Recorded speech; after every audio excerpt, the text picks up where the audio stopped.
Good morning everyone. मेरे समस्त देशवासियों को शिवरात्रि की बहुत बहुत शुभकामनाएं और मेरी बहनों को अंतर्राष्ट्रीय महिला दिवस की बहुत बहुत शुभकामनाएं।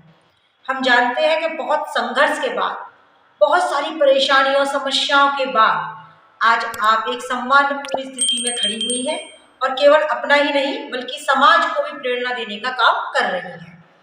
अच्छा, अब एक कोटेशन है कि स्त्री पैदा नहीं होती बल्कि बनाई जाती है।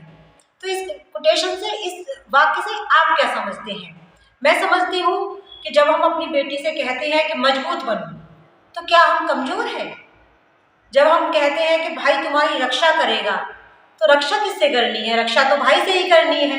मेरे भाई से नहीं तो समाज में किसी और के जो भाई है उनसे करनी है। मैं एक मनुष्य हूँ, ये हम क्यों भूल जाते हैं कि केवल बायोलॉजिकली स्ट्रक्चर के कारण आपने ही तो अलग किया है। पैदा तो मनुष्य के रूप में ही हुई थी नारी भी। तो इस कोटेशन से आप क्या समझते हैं, आप भी बताइए।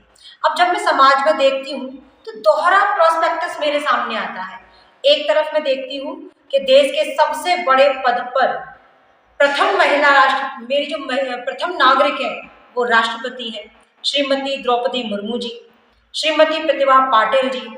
और उससे भी ज्यादा मैं यदि गौरवपूर्ण रूप से देखूं तो MiG-29 से लेकर, कार से लेकर, स्कूटी से लेकर साइकिल तक पर दौड़ती हुई मेरी बेटियां, मेरी पहलवान बेटियां, सुनीता विलियम्स जी, कल्पना चावला जी, मैरी कॉम जी, संतोष यादव जी।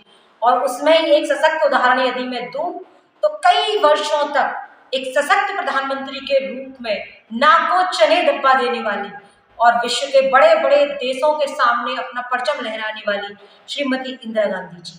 तो एक तरफ तो ये परिदृश्य है। अब दूसरी तरफ मैं देखती हूँ कि फीमेल इन्फेंटिसाइड यानी भ्रूण हत्या, जहाँ पे मंडे कह दिया तो मेल, फ्राइडे कह दिया तो फीमेल, और हो जाती है भ्रूण हत्या। जहाँ पे मैं देखूँ कि मेरी छोटी सी बेटी तक सेफ नहीं है, मेरी बहन तक सेफ नहीं है और मेरी बुजुर्ग माताएं तक सेफ नहीं है। तो एक ये परिदृश्य है।